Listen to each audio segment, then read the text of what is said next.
नमस्कार, मैं हूँ आचार्य ए कुणाल।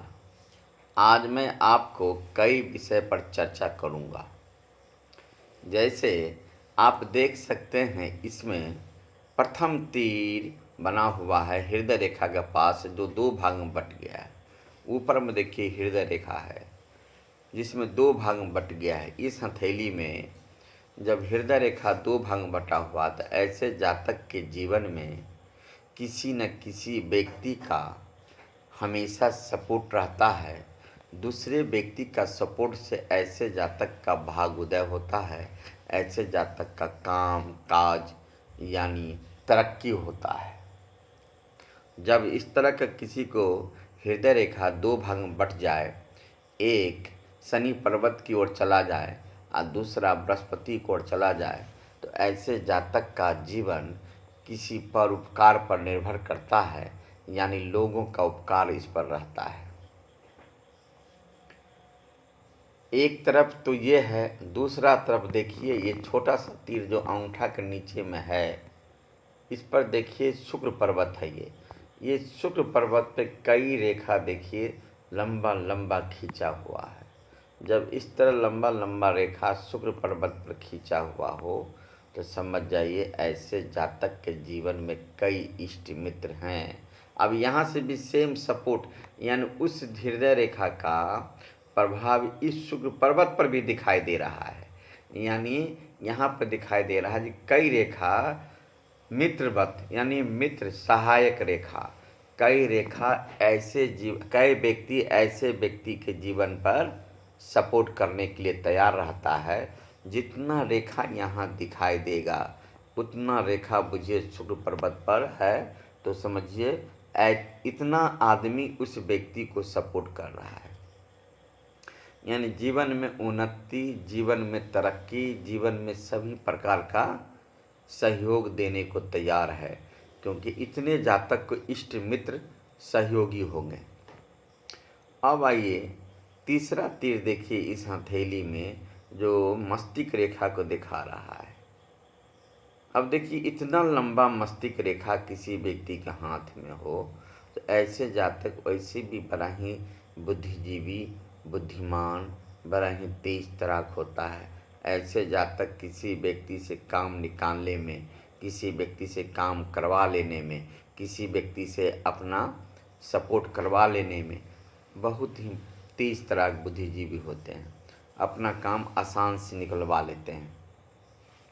अब देखिए तो ये तीनों तीर का महत्व लगभग एक है, यानी हृदय रेखा दोहरी हो जाना, यानी शुक्र पर्वत पर कई रेखा सहयोग रेखा बन जाना, और मस्तिष्क रेखा भी सोज है और लंबा है, तो इसका अर्थ है जो काफ़ी बुद्धिजीवी लोग हैं।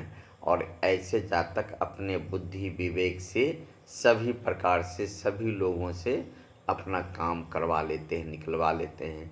यानी काम करवाने में ऐसे जातक अपने बुद्धि विवेक का इस्तेमाल करता है और सक्सेसफुल होता है। तो ये तीनों तीर का एक ही प्रभाव है। अब आइए आगे देखिए, इस हथेली में आप जो राहु पर्वत पर आप देख सकते हैं, राहु पर्वत पर यानी ये राहु फील्ड में एक रेखा जीवन रेखा से निकल के ऊपर की ओर जा रहा है। ये रेखा जिस व्यक्ति के हाथ में इस तरह जीवन रेखा से निकल करके राहु फील्ड से शनि पर्वत की ओर जाएगा, तो समझिए ऐसे जातक का राज्य योग्य है। यानी ऐसे जातक राजा जैसे जीवन जिएगा, राजनीतिक में लाभ मिलेगा। ऐसे जातक राजा जैसे जीवन जिएगा भी, और राजनीतिक में लाभ भी मिलेगा, और ऐसे जातक को राजयोग कहलाएगा। जब राहु पर्वत से यानी जीवन रेखा से कोई रेखा निकल करके शनि पर्वत की ओर जाए, तो ऐसा ही सूचना है। अब देखिए एक रेखा आप शनि पर्वत पर चले जाइए। देखिए शनि पर्वत जातक का नीच का है। शनि पर्वत देखिए नीच है। तीर जहाँ बना हुआ है वो पर्वत देखिए आप ठीक मध्यमा अंगुली के नीचे वाला माउंट जो है, क्षेत्र जो है, वो क्षेत्र नीचे दिखाई देता है आपको। जब इस तरह नीचे दिखाई दे, तो जातक को होता क्या है, जब शनि नीच होता है तो जातक को कामकाज में बाधा रहता है। जातक थोड़ा सा विवादित जीवन जीता है, कलहपूर्ण जीता है और खर्च भी जातक के यहाँ से बहुत होता है। और शनि नीच है, इसलिए जातक को खर्च के साथ साथ जातक कर्ज में रहता है। ऐसे जातक चाहे जितना राजयोग हो लेकिन कर्ज में भी रहता है। शनि के यानी जितना शनि नीच है, इसको आप कह सकते हैं साढ़े साती जैसा नीच है। यानी ऐसे जातक कर्ज में दबा रहता है और साढ़े साती जैसा योग बनता है, तो शनि और एक्सीडेंट भी करवा देता है। तो शनि के पर्वत इस तरह इस हाथ में है। अब देखिए शनि नीच है, शनि नीच के बाद देखिए आप थोड़ा सा बगल बढ़िए तो सूर्य पर्वत है। सूर्य पर्वत पर रेखा भी बहुत अच्छा है और माउंट भी उठा हुआ है।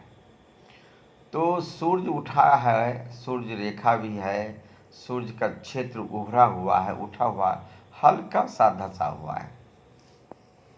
फिर भी ऐसे जातक को सूर्य के कारण, यानी ऐसे जातक प्रतिभाशाली होते हैं, ऐसे जातक तनाव मुक्त होते हैं, ऐसे जातक काम काज करने में निपुण होते हैं।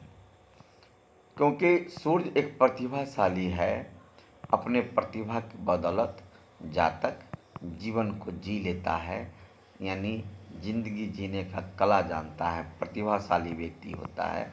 कूट कूट कर ऐसे जातक के शरीर में प्रतिभा भरा रहता है, यानी प्रतिभाशाली व्यक्ति कहलाता है। जब इस तरह शनि नीच हो और सूर्य ऊंच हो तो प्रतिभाशाली कहलाता है। अब देखिए इस हथेली मैंने आपको फिर राहु पर्वत पे ले जाऊंगा मैं। अब इस हथेली में देखिए राहु जीवन रेखा से भाग रेखा यानी एक रेखा निकल करके जो राजयोग पैदा कर रहा है, लेकिन माउंट की बात करेंगे, क्षेत्र की बात करेंगे तो गिरा हुआ है, यानी राहु पर्वत भी गिरा हुआ है। जब राहु पर्वत गिरा रहता है तो आदमी थोड़ा सा तनाव में रहता है, थोड़ा सा घरेलू, थोड़ा सा बाहरी कला महसूस करता है, अपने आप में शांति महसूस नहीं करता है। चलिए, अगर आपको इस तरह का वीडियो पसंद आता है तो मेरे वीडियो को लाइक करें, लाइक कीजिए और शेयर कीजिए। तो इस तरह वीडियो बनाकर मैं आपको भेजता रहूँगा, यूट्यूब पर डालते रहूँगा, लेकिन शेयर करते रहिए आप। नमस्कार।